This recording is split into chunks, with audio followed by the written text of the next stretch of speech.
Samurais were the rock stars of their time, and their style of clothing massively influenced the fashion of the era.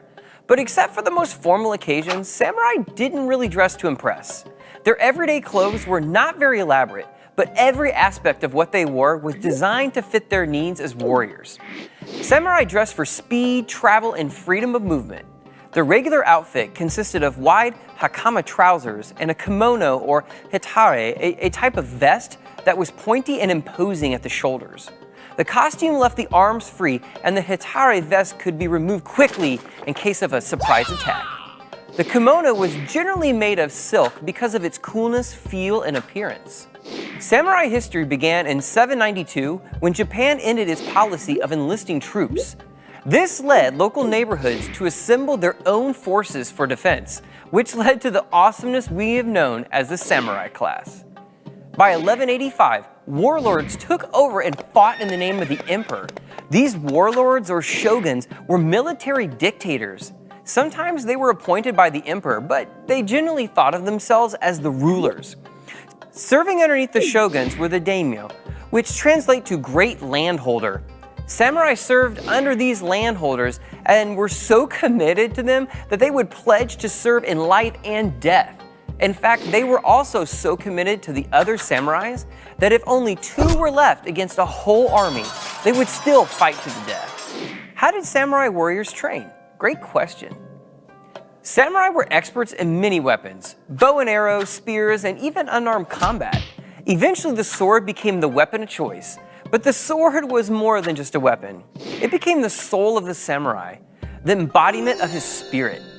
The samurai devoted most of their time to the art of combat. All training was preparation for the battlefield. They possessed very few material things since all they really needed were their weapons. Beginning in the 1400s, the first schools were established to train the samurai in the way of the Leido, the way of the sword. Teaching sessions at the dojo started by practicing with a wooden sword. Their teaching focused on the weak points of Japanese armor. Because the armor needed to provide flexibility, it did not protect the blood vessels on the inside of the arms and legs. Samurai rarely practiced fighting with each other because it was crazy dangerous. Most of these samurai students started as farmers. They would train in the countryside so they could master fighting on rough terrain. In Japan, there is a saying that once every 500 years, a great swordsman is reincarnated. Apparently, the greatest was born in 1584. His name was Miyamoto Musashi. Musashi was known for developing a style of fighting using two swords. Seriously, who doesn't want to be this guy? Best of all, he also happened to be an accomplished painter. The samurai painter. I could live with that title. Apparently, it was thought that the samurai could not achieve excellence in war if he did not understand art. The samurai would say that a man who only understood aggression was destined to die. By the way, did you know there were female samurai warriors? Yep, these women were called anabugeisha, and they were known to participate in combat along with the dudes. Think Rosie the Riveter from World War II is tough? Think again. Their weapon of choice was usually the naginata, a spear with a curved sword-like blade that was versatile yet relatively light.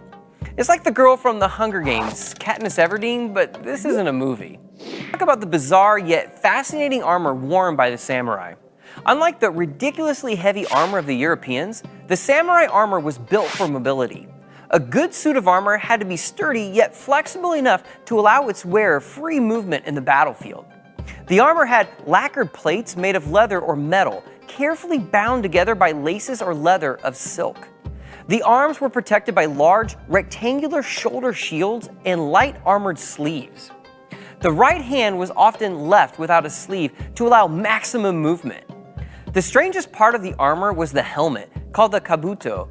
Its bowl was made of riveted metal plates, while the face and the brow were protected by a piece of armor that tied behind the head and under the helmet.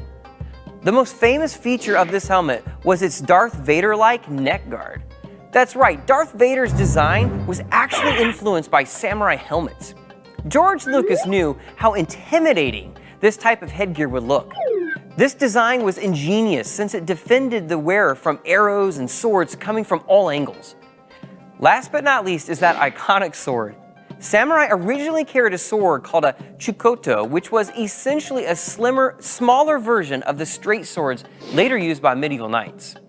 As sword-making techniques progressed, the samurai switched to a curved sword, which eventually evolved into the katana. The katana is perhaps the most famous sword type in the world, and certainly the most iconic of all samurai weapons.